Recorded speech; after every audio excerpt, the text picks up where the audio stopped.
Alright, what's going on guys? It's Mr. Grails here, back with another video, and in today's video we're going to be counting down the top 5 UK streetwear brands of all time. So if you do like these type of top 5 videos, I've got a whole catalogue of top 5 videos on my channel, ranging from Supreme, Palace, Bape, Adidas, Nike, you name it, it is on my channel. Go take a look.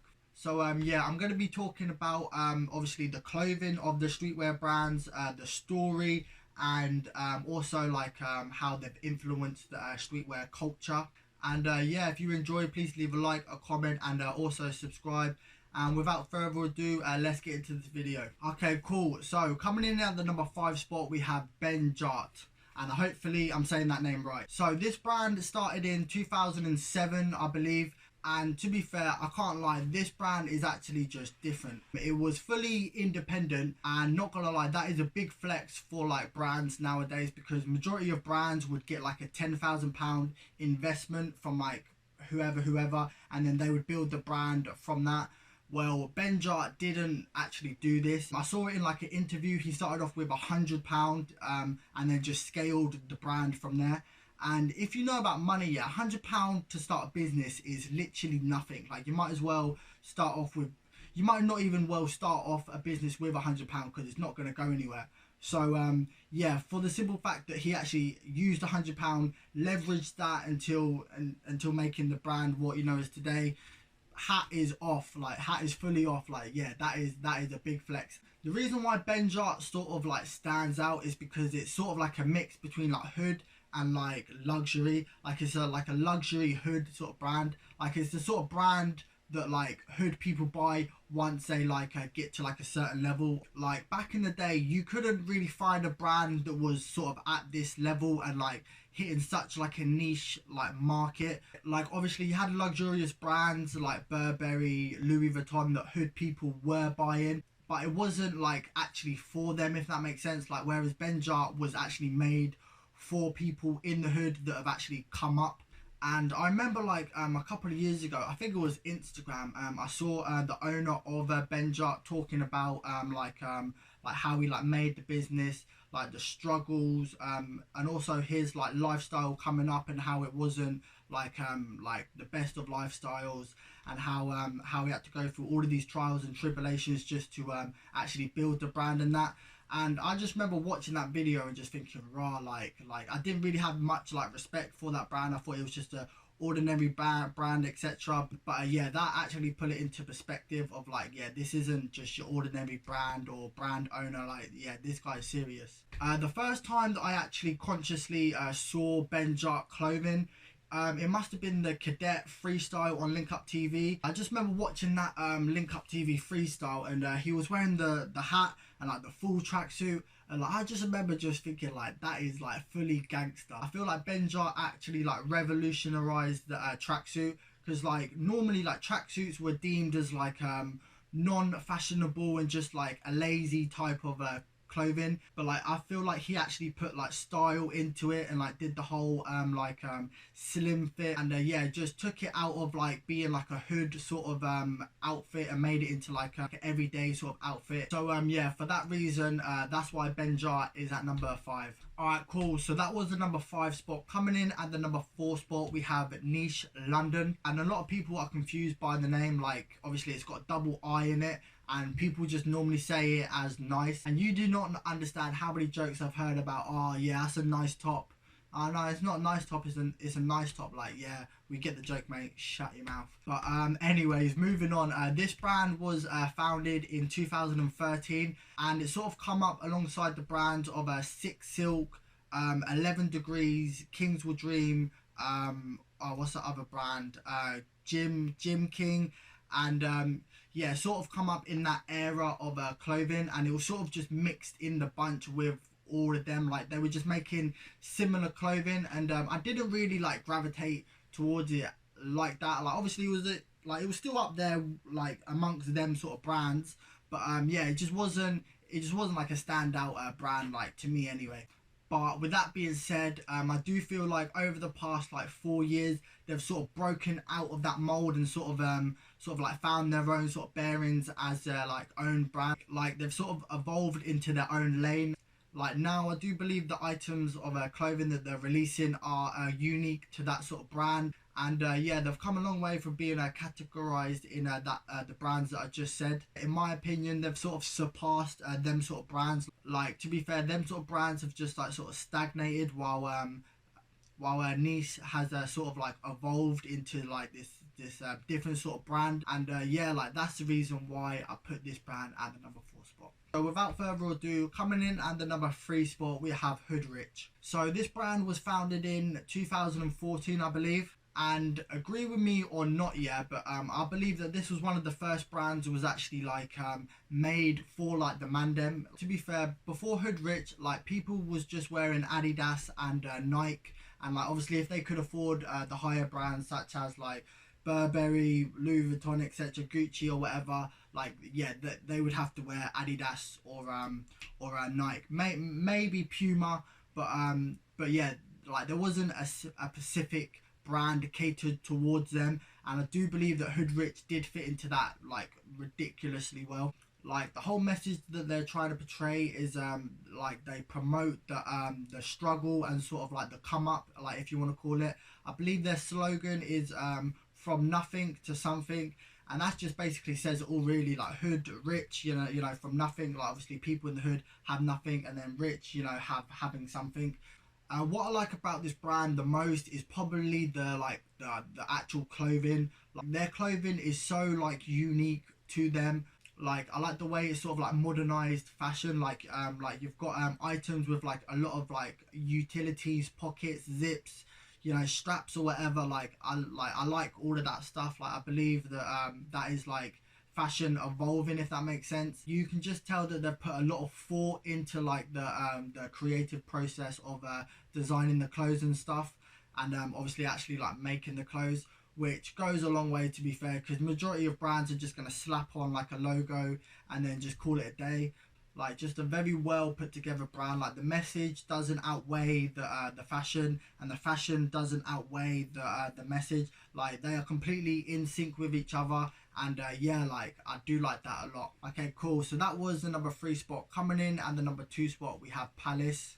And if you didn't think that I was gonna put Palace in this list, you must be smoking crack or something. Palace, hands down, has to be probably one of the most successful UK streetwear brands of all time.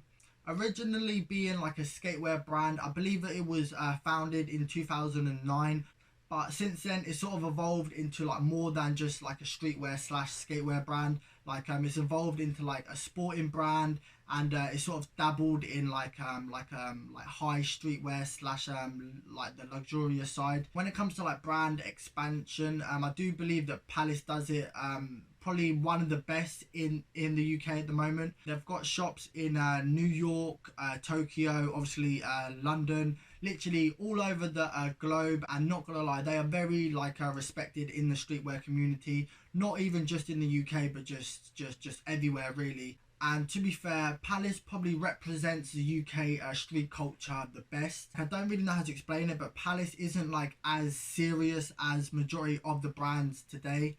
And to be fair, probably the best thing about Palace, in my opinion, is the logo. Like, mark my words when I say this, yeah, there isn't a brand in this world that has a better logo than Palace. Literally, Louis Vuitton's got a good logo, but Palace shits all over that logo. I'm sorry. And to be fair, the thing I like about Palace is that it is like sort of like an exclusive brand, but it's also like affordable.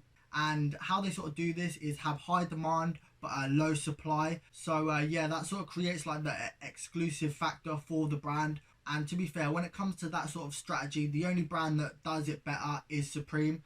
But going back to Palace dabbling in the luxurious side of being a brand, they did a collaboration with Ralph Lauren, and that collaboration hands down catapulted Palace into a whole different level. Like, you name a brand that has done a collaboration with Ralph Lauren, like not many brands would even get the chance to do a collaboration with Ralph Lauren. Okay, cool. So before we get into the number 1 spot, I did want to do like a sort of honorable mention. So it's a brand that you probably haven't heard of before, but long story short, I'm from Bedford, innit? And basically Bedford, like, you haven't really got much going on. Like there isn't really much like independent companies. But there's this brand called Dreamwear that opened up shop, I believe, at the start or like midway through 2019. And yeah, not gonna lie, it's got a great like message. It's all about obviously like chasing your dreams. In my opinion, this brand has a lot of potential, and like obviously it's got to overcome like a lot of hurdles, and especially in this climate, because the clothing industry has sort of taken a hit, because obviously like not many people are going outside anymore, so they don't really feel the need to buy clothing, etc. I do believe that this brand does have a lot going for it, and what makes it different between like majority of the brands, like it's sort of like a selfless brand, if that makes sense. Like it's sort of for the people, like that's how I interpret it anyway. Like it's sort of telling you to go chase your dreams instead of give us money and fuck off. You know what I mean? So yeah, I just wanted to give that brand like a bit of exposure, just in case that this video does blow up and I get bare views from it. Like I can just chuck some like people over to that brand. And yeah, cool, let's get back to the countdown. Okay, cool. So coming in at the #1 spot, we have Trapstar. And I do not want to hear no arguments in the comment section, yeah? Trapstar is probably the best brand to ever come out of the UK. Like maybe Palace that you can sort of argue with, but when it comes to just strictly like streetwear, it's either Palace or Trapstar that take the #1 spot. You can muddle them whatever way you want, yeah, but it is them two. Like you cannot chat to me about any other brand, yeah. It is Palace or Trapstar. This brand started in 2006, but it didn't really get like much traction until like the later on years. And to be fair, the Trapstar like come up is absolutely like legendary. Like everyone knows the music genre and the fashion genre is sort of like correlated with each other. And yeah, basically there was a genre called grime, and then it sort of transitioned over into like drill slash trap. And that is probably when Trapstar actually started building their come up. So obviously with the come up of trap and drill music, Trapstar obviously saw that opportunity and capitalized on it. And I can't even lie, like they capitalized on it on the best way possible. To this day, I cannot even comprehend how much they grew just from one music genre. Their growth from like 2014 onwards is absolutely phenomenal. Like it almost seemed like the more the trap music genre was growing, Trapstar was just growing it along with the hype. Like to be fair, you haven't really seen that in any sort of like fashion, like maybe with like Dior, like obviously like there's been a whole hype around like Dior like, but Trapstar has done it different. Like fair enough, like you know people rap about Dior or whatever, but Trapstar being very deep rooted within a music genre, like that is absolutely crazy. Like the amount of UK artists that wear Trapstar is like literally, if you are not a UK music artist and you don't wear Trapstar, like you're probably not a successful music artist. And obviously if they're wearing Trapstar, they are giving it exposure to people that like trap music. So if you like trap music, you are obviously going to gravitate towards that clothing brand. So it was just a phenomenal mix of the two industries. Like yeah, like I said, you haven't seen nothing like it before. When it comes to streetwear, yeah, streetwear was predominantly a male thing, yeah. But Trapstar, the cheeky little fuckers, yeah, they actually incorporated women's clothing, and not gonna lie, that banged differently. Literally, Trapstar squeezed all of the juices from the bloody music genre that they could, and it just worked. Like yeah, like you cannot hate on them because they did it so beautifully. Like it was like the marketing, the literally everything, like yeah, just crazy. So what would you say is bigger, the UK trap music? Oh yeah, USA trap music. Over time, people from the US sort of caught wind of the Trapstar brand, and yeah, Trapstar just expanded over the UK as you would, obviously capitalizing off the music, that was being produced at that time, and you could see multiple artists from the US just rocking Trapstar heavy. The US fan base is bigger than the one in the UK, so they were just getting free promotion like that. Like, there's been so many like celebrities wearing the brand, and probably the pinnacle of celebrity is probably Jay-Z, and Jay-Z has been spotted wearing Trapstar on numerous occasions. You know your brand has made it when like the GOAT Jay-Z is wearing your clothing numerous of times. Like, it don't get any bigger than that.